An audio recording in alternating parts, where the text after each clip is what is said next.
નમસ્તે વિદ્યાર્થી મિત્રો, ધોરણ 12 કોમર્સ તમારી એકમ કસોટી શરૂ થશે સ્કૂલમાં. Account, stat, eco, BA, English એના મોસ્ટ ઇમ્પોર્ટન્ટ પ્રશ્ન જે તમારી એકમ કસોટીમાં 100% પૂછાશે એ આજે આપણે જોવાના છીએ. આજે આપણે જોવાના છીએ અર્થશાસ્ત્રના એકમ કસોટીના મોસ્ટ ઇમ્પોર્ટન્ટ પ્રશ્ન. અહીંયા તમે જોઈ શકો છો પહેલું ચેપ્ટર અને બીજું ચેપ્ટર. આ બે ચેપ્ટરમાંથી તમારી પરીક્ષામાં પૂછાવાનું છે આ વખતે. અહીંયા તમે જોઈ શકો છો કે વિભાગ એ, વિભાગ બી. તમે સ્ક્રીનશોટ લેતા રહેજો વિદ્યાર્થી મિત્રો, કયા વિભાગમાં કેટલા પ્રશ્નો પૂછાશે, કયા ચેપ્ટરમાંથી પૂછાશે અહીંયા તમને દેખાતું હશે. બરાબર, અહીંયા વિદ્યાર્થી મિત્રો હું તમને સોલ્યુશન પણ આપીશ, તો તમારે શું કરવાનું છે, સ્ક્રીનશોટ લેતા રહેજો વિદ્યાર્થી મિત્રો.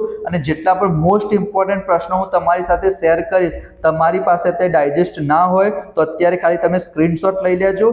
જ્યારે વાંચવા બેસો ત્યારે એ બધા જ પ્રશ્નો બહુ જ સરસ રીતના યાદ કરજો, એનામાંથી તમારી પરીક્ષામાં પૂછાશે. આજે આપણે અર્થશાસ્ત્રનું જોઈશું, એ જ પ્રમાણે ઇકોનોમિક્સ, એકાઉન્ટ, સ્ટેટ એ પણ 1 થી 2 દિવસમાં આપણી ચેનલ ઉપર આવી જશે. તો આ તમારી જ ચેનલ છે, તો હું નમ્ર વિનંતી કરીશ કે વિડીયોને લાઈક કરી દેજો અને ચેનલને સબસ્ક્રાઇબ હમણાં ને હમણાં વિદ્યાર્થી મિત્રો કરી દો. એકમ કસોટી સિવાય પ્રથમ પરીક્ષા, દ્વિતીય પરીક્ષા એમાં પણ તમને બહુ જ બેનિફિટ થશે. બરાબર, ચલો તો અહીંયા વિભાગ એના તમે આન્સર જોઈ શકો છો કે આકૃતિ કયા પ્રકારના વિતરણ માટે દોરવામાં આવે છે, તો અસતત આવશે.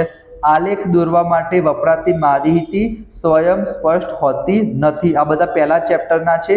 બાજુમાં ઇકો 01 લખેલું છે એનો મતલબ. બરાબર, એના પછી આનામાંથી જ તમારી પરીક્ષામાં પૂછાવાના સૌથી વધારે ચાન્સીસ છે. તો આ એમસીક્યુ બહુ જ સરસ રીતના તમે યાદ કરી દેજો.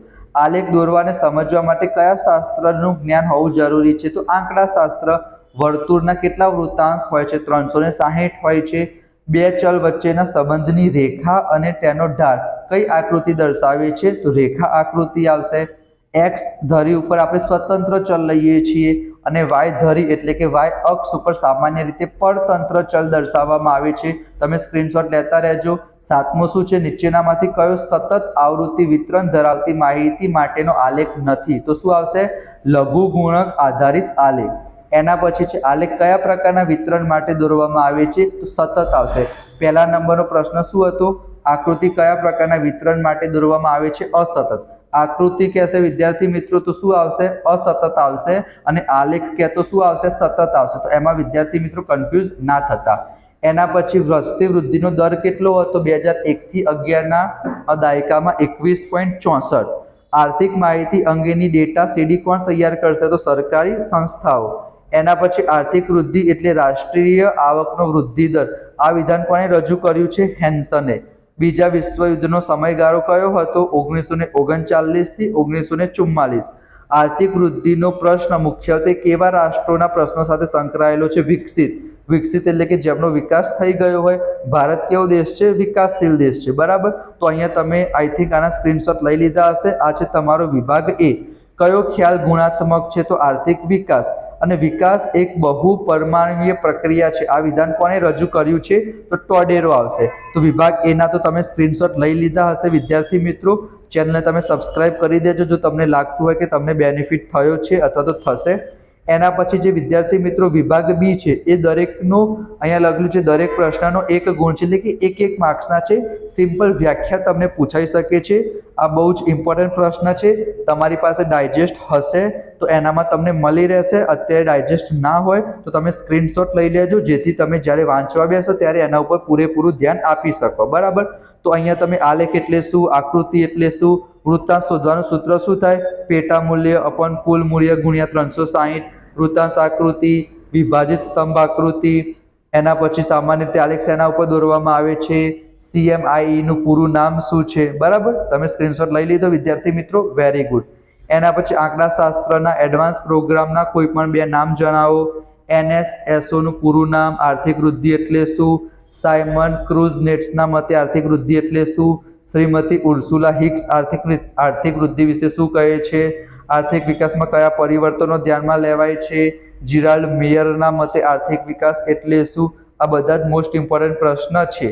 એના પછી વિભાગ સી ના જેના બે માર્ક્સના પ્રશ્ન છે કે ઇન્ટરનેટના ઉપયોગના ભય સ્થાનો જણાવો. તમે તમારી રીતના પણ વિદ્યાર્થી મિત્રો લખી શકો છો. બરાબર, કે ફ્રોડ થઈ શકે છે, સાયબર ક્રાઇમ થઈ શકે છે, બરાબર, ઇન્ટરનેટથી, એ બધી વસ્તુ તમારે લખવાની છે. આકૃતિ એટલે શું, તે શા માટે દોરવામાં આવે છે, એના પ્રકાર જણાવવાના છે.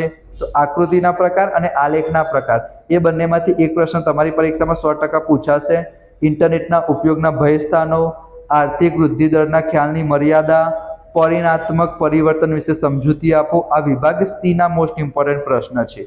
અને વિભાગ ડી માટે તફાવત તમારે કરી દેવાનો સરસ રીતના, કે આકૃતિ અને આલેખ વચ્ચેનો તફાવત, આકૃતિ અને આલેખ દોરતી વખતે ધ્યાનમાં કઈ બાબતો રાખવી જોઈએ, અર્થશાસ્ત્રના અભ્યાસમાં ઇન્ટરનેટ ટેકનોલોજીના ઉપયોગની સમજૂતી આપો.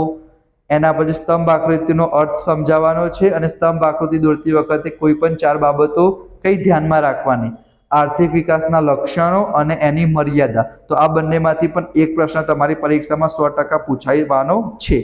તો આ થઈ ગયું વિદ્યાર્થી મિત્રો વિભાગ ડી. અને વિભાગ ઈમાં છે આર્થિક વૃદ્ધિ, આર્થિક વિકાસનો તફાવત અને અર્થશાસ્ત્રના અભ્યાસમાં કોમ્પ્યુટર ટેકનોલોજીનો ઉપયોગ. જેમ કે પ્રેઝન્ટેશન બનાવવા માટે થશે, તમને ખબર છે 5 ઉપયોગ આપેલા છે.